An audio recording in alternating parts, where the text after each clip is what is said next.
up on Cronkite News, fires are blazing out of control in the state. We'll tell you if there are resource worries. And later, the drought in Arizona is stressing an Arizona icon. We have the details on how a lack of water is impacting the iconic saguaro. And a little later on, break it down, how long-haul COVID symptoms are affecting athletes. Cronkite News starts now. Good evening and welcome to Cronkite News on Arizona PBS. I'm Sinead Hickey. And I'm Peyton Watts. Thank you for joining us. Fires continue to spread around the state this week, keeping firefighters busy. In order to combat spreading wildfires and contain blazes in residential areas, fire departments have plans to spread their resources out. The Arizona Department of Forestry and Fire Management reports 11 wildfires currently burning across the state. There are more than 700 personnel working on the Telegraph Fire near Globe, Arizona alone. There's concern about whether there are enough firefighters to cover all of the state's needs. However, the Department of Forestry and Fire Management says resources are not an issue.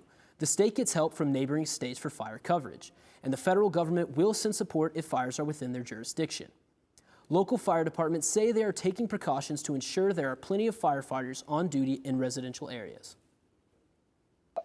We're constantly at all times set up for not only structure fire, but wildland fire. So if the question is, from a manpower perspective, are we ready for a wildland urban interface fire? Yes, 100% within the region. If we are we ready for a structure fire? Yes, 100% within the region. To help fire departments, Captain Hunter asks everyone to exercise fire safety by building defenses around your home, securing chains on vehicles, and not smoking in hazardous areas. We're in the triple-digit temperatures across Arizona, and the drought has engulfed most of the state. Tina Giuliano has the details about how this impacts the iconic saguaro. During this time of year, there's one thing Arizonans can all agree on. It's a dry heat. The dry summer from last year and a weak winter have led Arizona to be in an extreme to exceptional drought, according to the National Weather Service. Drought conditions that we're seeing are some of the worst we've seen across the state. So over 50% of the state is in the worst drought category, which we call D4 or exceptional drought. Exceptional drought, or D4, is the worst category of drought, where most of Arizona, including parts of the Phoenix metro area, sits. So 86% of the state is in extreme or exceptional drought. According to the Drought Monitor, exceptional drought impacts include an increase in fires, dry bodies of water, and deaths of native plants. But there's an iconic Arizona plant normally equipped to withstand drought and heat that is showing signs of drought stress. We can visually see the effect of the drought on saguaro when they are visually more shrunken. The saguaro cactuses, particularly those in southern Arizona, have been displaying a behavior that scientists haven't seen before: flowers blooming on the stems and arms. It's a really intriguing, mysterious phenomenon. One thing that saguaro cactuses can all agree on is that the flowers grow at the top. But this year, people are seeing that they're growing on the stems and the arms, like what's happening to the saguaro behind me. McHugh said although they don't know exactly, one theory is that when plants become very stressed out, they will push all their last bits of energy they have left into flowers. Is that what's happening? Are the saguaros so stressed that they're doing this last possible push? We can't say. As the drought continues and each year becomes hotter, McHugh said scientists believe the weather is stressing out the plants. Is that shift in the weather due to climate change? We believe that it is. While the blooms continue to fill the sides of the saguaros, scientists, meteorologists, and plant lovers alike hope rain is on the way. In Phoenix, Tina Giuliano, Cronkite News. The Arizona Game and Fish Department placed a record 22 Mexican gray wolf pups into the wild this year. The captive-born pups were placed in wild dens to be raised by surrogate packs. The U.S. Fish and Wildlife Service announced Monday that the release of the wolves was successful. Officials say this program has helped with genetic diversity of wolf populations in Arizona and New Mexico. Although it is hard to track the wolf pups once released in the wild, they can track them into adulthood if they capture them again and fit them with GPS collars. Through tracking, the team believes many fostered pups have survived and integrated into wild packs. Some environmentalists say it would be better to release whole packs into the wild to make them easier to track. And ranchers remain concerned about the dangers of the wolves on their livestock. The Maricopa County Assessor's Office says the county has seen a major increase in people applying for construction permits in 2021. Between January and April of this year, the Assessor's Office received almost 20,000 permit applications. That is almost double the permits requested during the same time in 2019 and 2020. Maricopa County Assessor Eddie Cook said the office was expecting this uptick for a while. According to a report from KTAR, he said that while this is a large influx, the numbers are following the trend they had been watching for a few years. Cook said the rise in numbers were likely related to the pandemic and the decreased housing supply. The office has been adjusting their infrastructure to be digital to handle the boosted demand for permits. It's been a year since the protests over the deaths of George Floyd, Breonna Taylor, and in Arizona, Deon Johnson. What progress has been made for the social justice movement? We'll have the story next. And the Phoenix Suns took a one-game lead over the Denver Nuggets last night. We'll have more on that series coming up a little later. This month in Passport, your on-demand library of the best of PBS. Everyone has secrets. Are you protecting someone? I have no choice. You do have a choice. You're looking at him. That's amazing. We could be standing on top of a T-Rex right now. Women demanded new space and pushed the boundaries of what being a lady means. These and other shows are available with Passport. Become a member of this PBS station, sign in, and start streaming today. Cronkite News provides students at ASU's Walter Cronkite School of Journalism with the opportunity to gain real-world experience in the newsroom.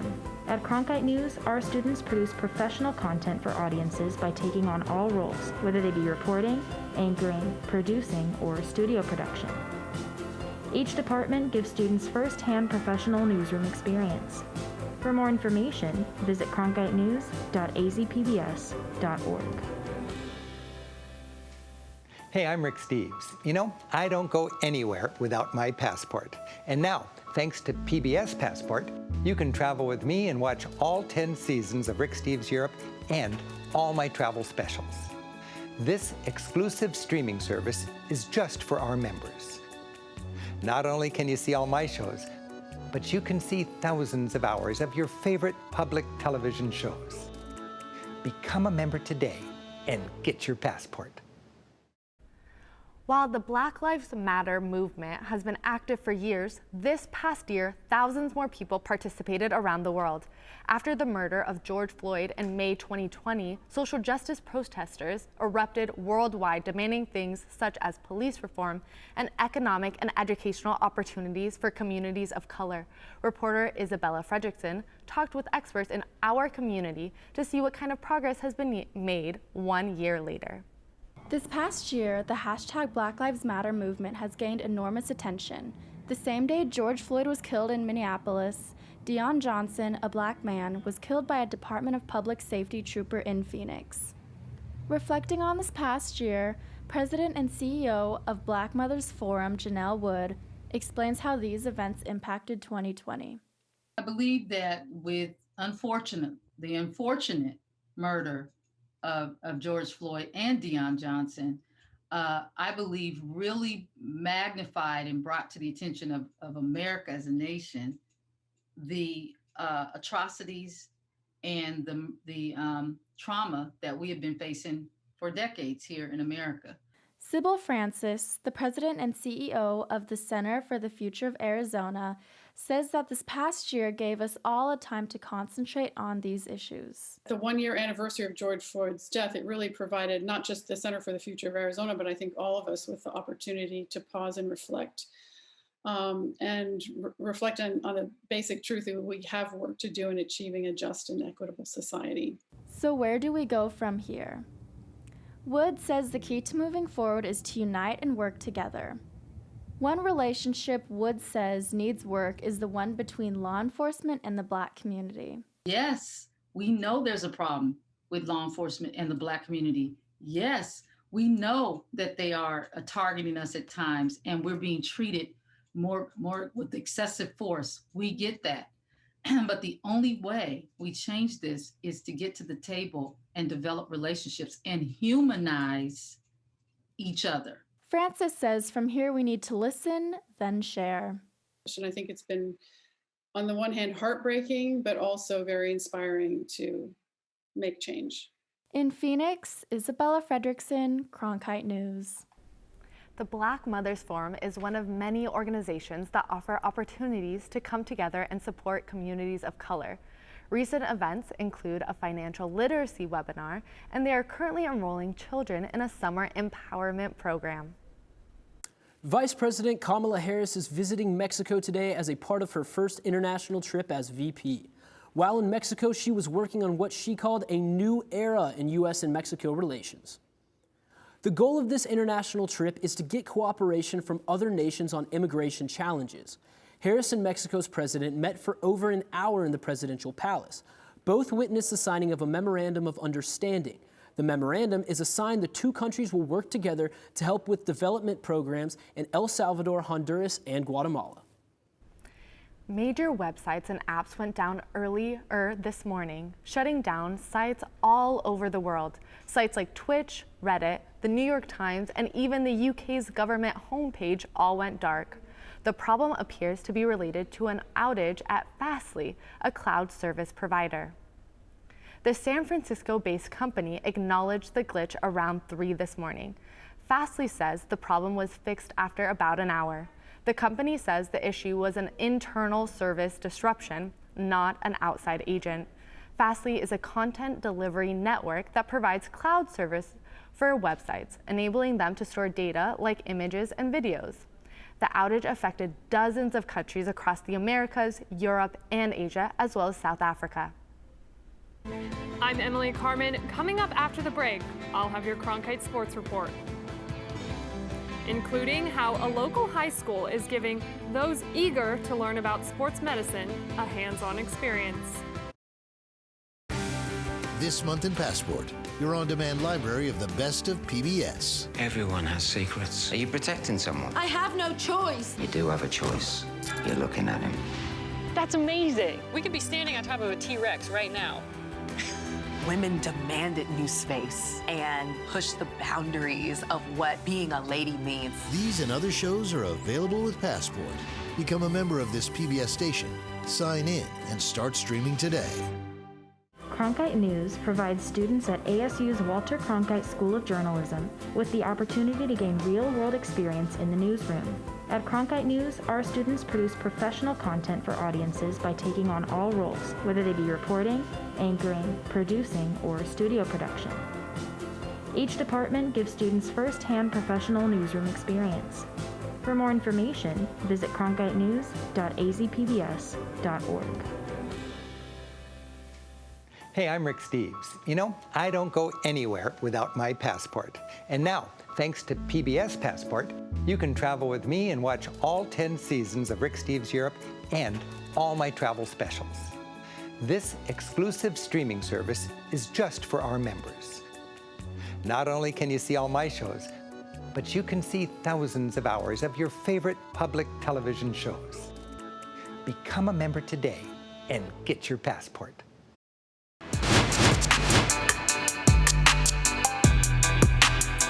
Welcome back to Cronkite News. I'm Emily Carmen, and this is your Cronkite Sports Report. The Phoenix Suns won Game 1 of the Western Conference semifinals against the Denver Nuggets last night. And although it was a close game in the first half, the Suns pulled away late, coasting to an easy 17-point victory. The Suns got big help from forward Mikal Bridges, who finished with 23 points on the night while shooting 50% from the three-point line. Despite such a dominating win for the team, the Suns know they have a tough road ahead if they want to win this series. Tomorrow they're going to come out more aggressive, more physical. They're going to definitely want to bounce back and try to steal a game here to take home court advantage. So, and as a team, we have to know that. So I expect nothing less than a fight tomorrow. It should be a dog fight. Having multiple athletic trainers at one high school is a luxury for most schools in the Valley. But for one Phoenix high school, they're hoping it becomes the standard. Reporter Zachary Larson tells us why Sandra Day O'Connor High School has one of the top sports medicine programs in Arizona. At Sandra Day O'Connor High School, you'll find a sports medicine program that rivals facilities at the college level. Nothing really compares to here at Sandra Day O'Connor. We have $1 million facility because of our CTE program. The addition of the Career and Technical Education program and a partnership with Grand Canyon University has allowed the school to receive grants to expand, with over 300 students participating.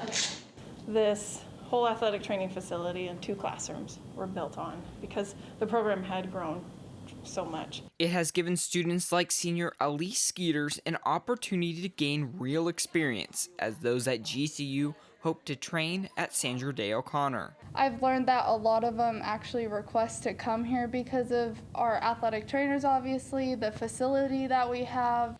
Whether you need tape for an ankle or ice for an injury, having 3 athletic trainers here is a rarity at the high school level. It's crazy that there's 3 athletic trainers at one high school. You will not find that many places. Not only are the athletic trainers here to help athletes, they are all full-time teachers as well. It can be a 12 to 15 hour day.